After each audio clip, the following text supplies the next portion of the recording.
Movie का start New York के इलाके मैनहट्टन के एक बिजी सबवे से होता है, जहां एक औरत मेट्रो से बाहर निकलती है। शहर के दूसरे किनारे पर हमें एक वेट्रेस से मिलवाया जाता है, जो एक दिलकश और खूबसूरत नौजवान लड़की है जिसका नाम फ्रांसिस है। काम के बाद वो मामूल के मुताबिक मेट्रो पकड़ती है ताकि घर जा सके, मगर तभी वो करीब एक लावारिस बैग देखती है। वो उसे इस नीयत से उठा लेती है कि मालिक को वापस कर देगी। बैग के अंदर उसे एक आईडी कार्ड मिलता है, जिससे पता चलता है कि ये बैग किसी ग्रेटा नाम की औरत का है।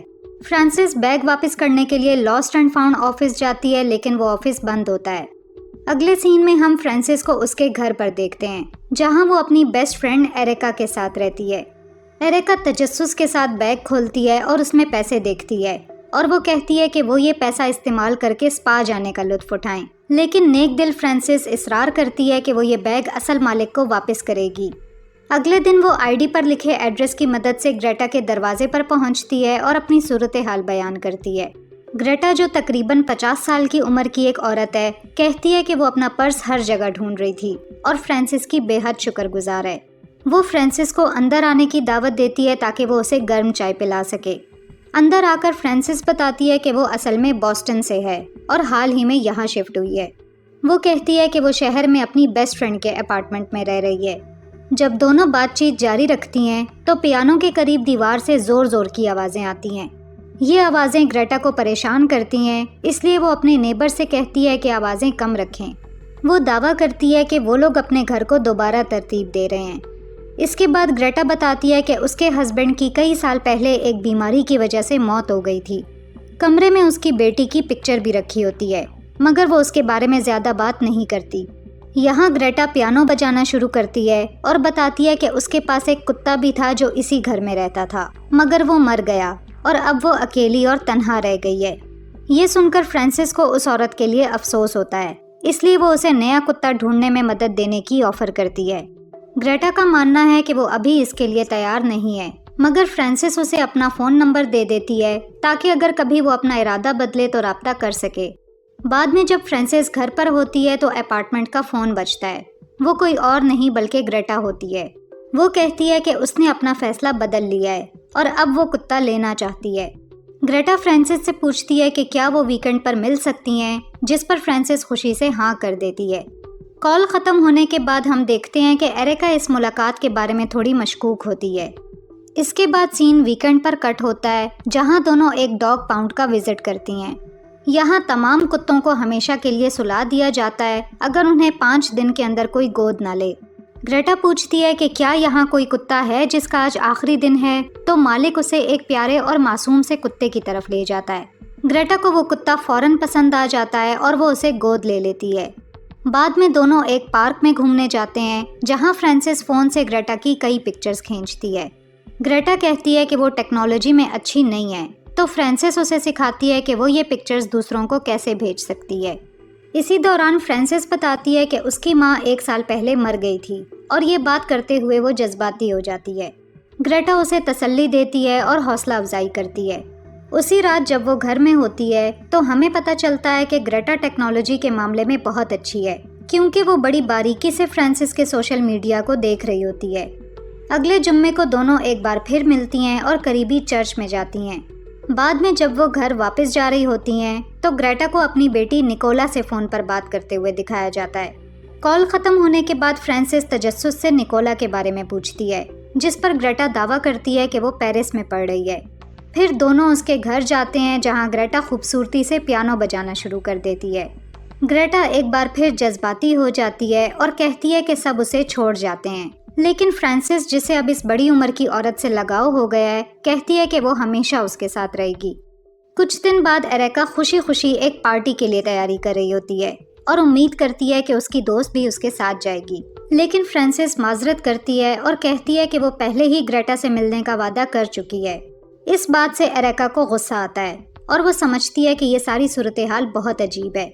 वो फ्रांसिस को इस बात पर टोकती है कि वो सिर्फ इसलिए उस बूढ़ी औरत से दोस्ती कर रही है क्योंकि उसकी माँ पिछले साल मर गई थी, लेकिन फ्रांसिस उसकी बातों को इग्नोर करती है और अचानक वहाँ से चली जाती है। इसके बाद वो सीधा ग्रेटा के घर जाती है, जहाँ वो दोनों मिलकर खाने की तैयारी शुरू करती हैं। जब सब कुछ तैयार हो जाता है तो वो टेबल लगाने लगती हैं। लेकिन जब फ्रांसिस करीबी कैबिनेट से कैंडल्स लेने जाती है तो वो गलत ड्रॉर खोल लेती है और वहाँ कई हैंडबैग्स देखती है जो बिल्कुल वैसे ही होते हैं जैसे उसे सबवे में मिला था। और भी अजीब बात यह है कि वहाँ उन लोगों के नाम लिखे होते हैं जिन्होंने ग्रेटा को बैग वापस किया था। उनमें एक लड़की का नाम सेमेंथा होता है और फ्रांसिस को अपना नाम भी नजर आता है। वो शदीद सदमे में आ जाती है, फौरन कैंडल्स उठाती है और जाहिर करती है जैसे उसने कुछ नहीं देखा। लेकिन खाने के दौरान फ्रांसिस किसी बातचीत में हिस्सा नहीं लेती। जब ग्रेटा पूछती है कि क्या हुआ है तो फ्रांसिस कहती है कि वो ठीक महसूस नहीं कर रही। ग्रेटा उसे यहीं आराम करने का मशवरा देती है, मगर फ्रांसिस इसरार करती है कि वो घर जाना चाहती है। वो फौरन दरवाजे की तरफ भागती है और बाहर निकल जाती है।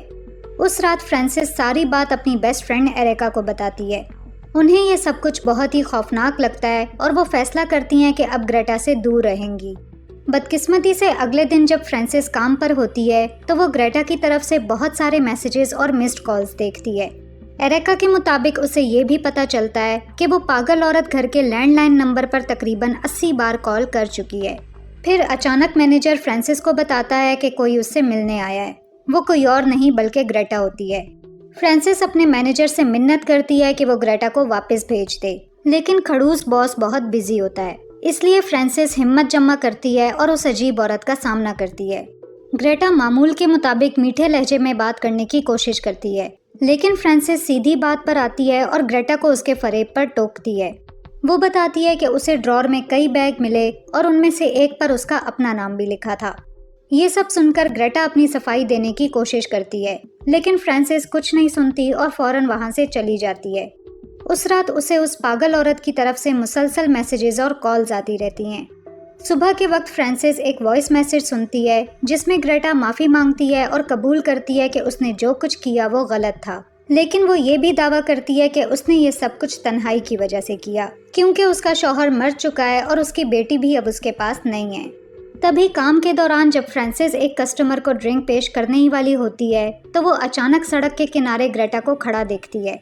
इससे भी बदतर बात यह होती है कि वो पागल औरत रात होने तक वहीं खड़ी रहती है, जिस पर फ्रांसिस पुलिस को बुलाने का फैसला करती है। लेकिन अफसोस के साथ पुलिस ऑफिसर कहता है कि ग्रेटा ने कोई गलत काम नहीं किया और जब तक वो किसी को नुकसान न पहुंचाए, सड़क किनारे खड़े होना उसका कानूनी हक है। उस शाम जब फ्रांसिस की ड्यूटी ख़त्म होती है तो वो इर्द गिर्द के इलाके में ग्रेटा को तलाश करती है, लेकिन वो उसे कहीं नज़र नहीं आती। इसके बाद फ्रांसिस सबवे की तरफ जाती है और एक मेट्रो में सवार हो जाती है, लेकिन वो कमबख्त खौफनाक ग्रेटा पहले ही मेट्रो के अंदर उसका इंतज़ार कर रही होती है। ग्रेटा दावा करती है कि वो माजरत ख्वाह है और सिर्फ बात करना चाहती है, मगर फ्रांसिस किसी भी किस्म की गुफ्तगू नहीं करना चाहती। फिर वो एक मुख्तलिफ रास्ते से घर पहुंचती है, ये सोचते हुए कि अब वो महफूज है। लेकिन ग्रेटा यहाँ भी आ जाती है क्योंकि उसने फ्रांसिस के घर का एड्रेस मालूम कर लिया है। ग्रेटा कहती है कि वो अकेली है और उसे एक दोस्त की ज़रूरत है, लेकिन जब फ्रांसिस फिर भी उसकी बात नहीं सुनती तो वो पागल औरत उसके बालों में च्युइंगम थूक देती है और चली जाती है। इस सारी सिचुएशन से तंग आकर फ्रांसिस एरिका के साथ पुलिस स्टेशन जाती है और ग्रेटा के खिलाफ एक रिस्ट्रेनिंग ऑर्डर दर्ज करवाना चाहती है, लेकिन ऑफिसर कहती है कि मैनहट्टन में जज को सिर्फ केस देखने में ही कई महीने लग सकते हैं। इसका मतलब ये है कि फ्रांसिस के पास अब कोई और रास्ता नहीं बचता सिवाय इसके कि वो उस औरत को इग्नोर करे। लेकिन अगली सुबह उसे उस कुत्ते की सेफ्टी की फिक्र होने लगती है। ये चेक करने के लिए कि कुत्ता अभी जिंदा है या नहीं, फ्रांसिस ग्रेटा के घर के बाहर पहुंचती है और एक कोने में छुप जाती है। थोड़ी ही देर बाद वो देखती है कि ग्रेटा कुत्ते को लेकर बाहर जा रही है।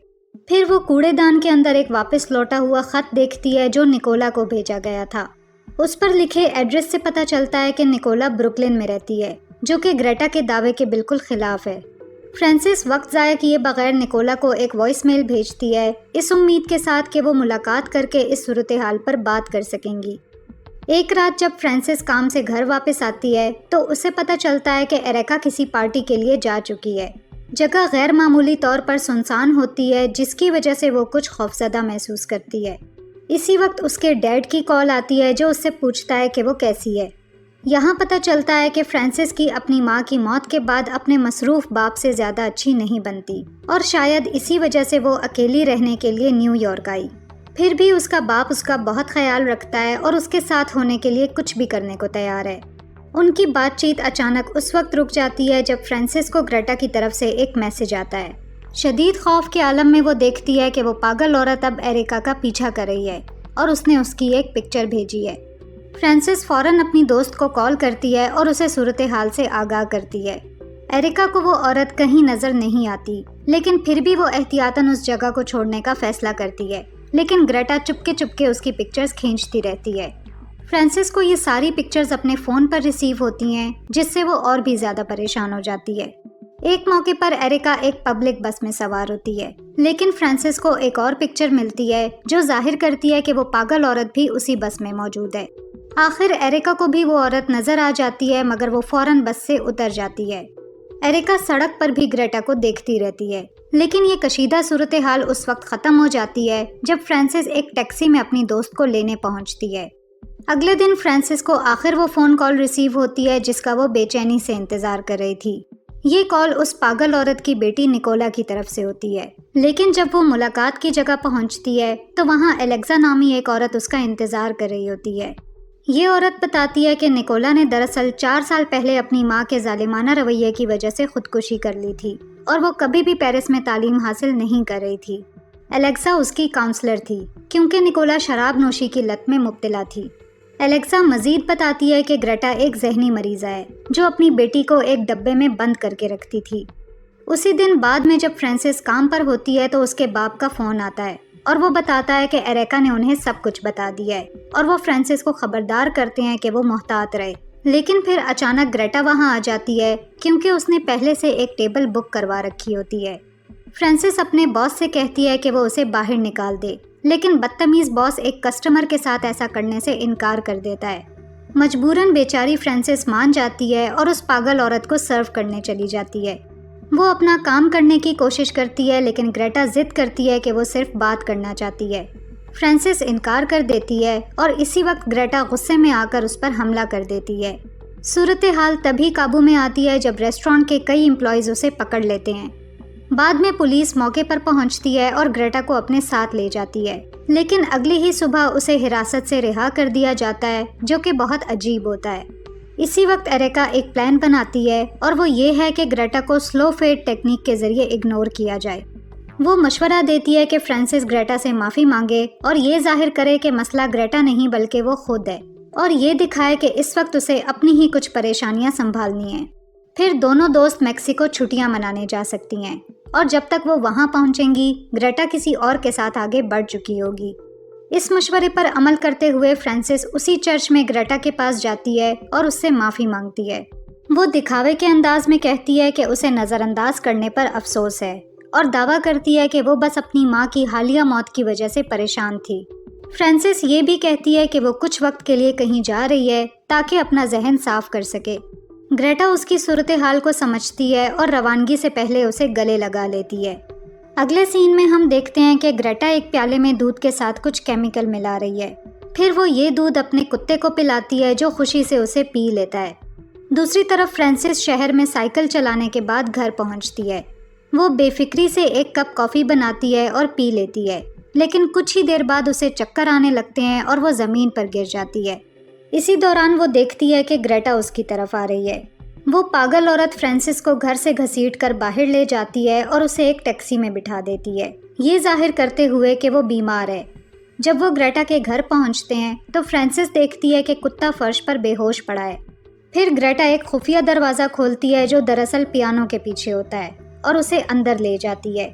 वो फ्रांसिस का फ़ोन उसकी फिंगरप्रिंट से अनलॉक करती है और उसे एक खिलौने वाले संदूक में डालकर दरवाज़ा बंद कर देती है। कुछ देर बाद फ्रांसिस खिलौनों वाले संदूक के अंदर होश में आती है। ग्रेटा उसे कमरे में बंद कर देती है और पियानो बजाना शुरू कर देती है। फ्रांसिस बाहर ग्रेटा के पियानो की आवाज़ सुन सकती है। वो सिर्फ बेबसी में रोती रहती है जब उसे एक और लड़की का आईडी कार्ड नज़र आता है जिसका नाम समैंथा है। फ्रांसिस को एहसास होता है कि समैंथा को भी इस कमरे में कैद रखा गया था और ये बात उसकी मायूसी में मज़ीद इजाफा कर देती है। इसके बाद ग्रेटा फ्रांसिस के फ़ोन से उसके बाप और दोस्त को अलग अलग मैसेजेस भेजती है। वो फ्रांसिस के बाप को एक पिक्चर भेजती है जिसमें फ्रांसिस और एरिका छुट्टियां एंजॉय कर रही होती हैं। फिर वो एरिका को एक पिक्चर भेजती है जिसमें फ्रांसिस और उसका बाप खुशगवार वक्त गुजार रहे होते हैं। इससे उन दोनों को ये लगता है कि फ्रांसिस खैरियत से है। कुछ हफ्तों बाद फ्रांसिस का बाप आखिर शहर आने का फैसला करता है क्योंकि काफ़ी अरसे से उसकी बेटी की कोई खबर नहीं आई। लेकिन जब वो एरिका से मुलाकात करता है तो आखिर वो समझ जाते हैं कि फ्रांसिस लापता है। घबरा कर वो फौरन एक प्राइवेट डिटेक्टिव को हायर करता है ताकि अपनी बेटी को तलाश कर सके। उन्हें पता चलता है कि ग्रेटा एक लोकल हॉस्पिटल में नर्स थी, लेकिन उसे बेहोशी की दवाओं के गलत इस्तेमाल पर नौकरी से निकाल दिया गया था। दूसरी तरफ ग्रेटा आहिस्ता आहिस्ता फ्रांसिस पर अपनी जिंदगी का तरीका थोप रही होती है। वो उसे पियानो बजाना सिखाती है और जब वो कोई गलती करती है तो उसे सजा देती है। एक दिन खाना पकाने के सबक के दौरान ग्रेटा हाथ में कुकी कटर लिए बात कर रही होती है। तभी फ्रांसिस उसके हाथ पर वार करती है जिससे ग्रेटा की छोटी उंगली कट जाती है। फिर वो उसके सर पर वार करती है जिससे वो बेहोश हो जाती है। इसके बाद फ्रांसिस पूरे घर में भागती है ताकि बाहर निकलने का कोई रास्ता ढूंढ सके, लेकिन सारे दरवाजे और खिड़कियां बंद होती हैं। वो बेसमेंट की तरफ भागती है जहां उसे हैरत अंगेज तौर पर समंथा मिलती है जो अभी तक सांस ले रही होती है। लेकिन फिर अचानक ग्रेटा पीछे से आती है और फ्रांसिस को बेहोश कर देती है। जब बेचारी फ्रांसिस होश में आती है तो वो देखती है कि उसके हाथ और पाँव एक बेड से बंधे हुए हैं। इसके कुछ देर बाद वो डिटेक्टिव ग्रेटा के घर के बाहर आता है जिसे फ्रांसिस के बाप ने हायर किया था। डिटेक्टिव सीधा पॉइंट पर आता है और ग्रेटा से फ्रांसिस के बारे में पूछता है, लेकिन ग्रेटा दावा करती है कि उसे काफ़ी दिनों से फ्रांसिस नज़र नहीं आई। हमेशा की तरह वो अपनी मीठी अदाकारी करती है और उसे चाय के लिए अंदर आने की दावत देती है। अपने कमरे से फ्रांसिस उनकी बातें सुनती है तो वो ज़ोर ज़ोर से चीखना और बेड पीटना शुरू कर देती है। ये हल्की सी आवाज़ लाउंज में सुनी जाती है, लेकिन ग्रेटा म्यूजिक चला देती है और कहती है कि ये उसका भूखा कुत्ता है। फिर वो एक प्याला उठाती है और ऊपर जाने का ड्रामा करती है ताकि कुत्ते को खाना दे। जब वो वहाँ से चली जाती है तो अचानक डिटेक्टिव देखता है कि पियानो थोड़ा सा हिल रहा है। आखिर उसे शक हो जाता है कि दीवार के पीछे कोई मौजूद है, लेकिन फिर वो पागल औरत आ जाती है और उसे एक बेहोश करने वाला इंजेक्शन लगा देती है। इससे डिटेक्टिव आहिस्ता आहिस्ता बेहोश होने लगता है और अपना बैलेंस कायम नहीं रख पाता। वो अपनी गन निकालता है और ग्रेटा पर कई गोलियां चलाता है, लेकिन कोई भी गोली उसे नहीं लगती। आखिर वो पूरी तरह से बेहोश हो जाता है और ग्रेटा उसी की गन इस्तेमाल करके उसे मार देती है। दिन गुजरते हैं और ग्रेटा दोबारा सबवे में आती है और अपना बैग वहां रख देती है ताकि अगला शिकार तलाश कर सके। फिर हम देखते हैं कि एक और मासूम लड़की ग्रेटा का हैंडबैग उठा लेती है। बिल्कुल फ्रांसिस की तरह वो भी वही गलती करती है और फैसला करती है कि बैग खुद जाकर वापस करेगी। ग्रेटा हमेशा की तरह उसका इस्तकबाल करती है और अपना मामूल शुरू कर देती है। जब फ्रांसिस उनकी बातें सुनती है तो वो दोबारा ज़ोर ज़ोर से दस्तक देना शुरू कर देती है, लेकिन ग्रेटा उसे इग्नोर कर देती है और कहती है कि ये उसके पड़ोसी हैं जो घर की मुरम्मत कर रहे हैं, बिल्कुल वैसे ही जैसे मूवी के स्टार्ट में उसने फ्रांसिस से कहा था। ग्रेटा अपनी कुर्सी पर वापस आती है और चाय का एक घूंट लेती है, लेकिन जैसे ही वो ऐसा करती है उसे चक्कर आने लगते हैं। फिर एक चौंका देने वाले लम्हे में हमें ये पता चलता है कि वो मासूम लड़की कोई और नहीं बल्कि एरिका है। यहाँ पता चलता है कि एरिका ने ग्रेटा की चाय में बेहोशी की दवा मिलाई थी। फिर वो पूरे घर की तलाशी लेती है और पियानो के पीछे छुपा हुआ खुफिया दरवाज़ा तलाश कर लेती है। वक्त ज़ाया किए बगैर वो अंदर जाती है और अपनी दोस्त को रस्सियों से आज़ाद कर देती है, लेकिन जैसे ही वो बाहर जाने वाली होती हैं उन्हें दोबारा ग्रेटा के पियानो बजाने की आवाज़ आती है। ये समझते हुए कि वो होश में आ चुकी है, एरिका एक भारी चीज़ उठाती है और उसका सामना करने के लिए बाहर निकलती है। फ्रांसिस भी दरवाजे से झांकती है और इसी वक्त ग्रेटा उसे पीछे से पकड़ लेती है, लेकिन वो दवा के असर से इतनी कमज़ोर हो चुकी होती है कि फ़ौरन बेहोश हो जाती है। फिर फ्रांसिस और एरिका उस पागल औरत को उसी खिलौने वाले संदूक में बंद कर देती हैं और एक छोटे एफिल टावर वाले खिलौने से उसे ताला लगा देती हैं। मगर जैसे ही वो बाहर निकलकर पुलिस को बुलाने जाती हैं, ग्रेटा को अचानक होश आ जाता है और वो अंदर से संदूक के दरवाजे को धक्का देकर उसे खोलने लगती है और यहाँ मूवी ख़त्म हो जाती है। मूवी पसंद आई हो तो वीडियो पर लाइक और कमेंट ज़रूर करें और ऐसे ही मूवी रिकैप्स देखने के लिए चैनल को सब्सक्राइब करें। Thanks for watching.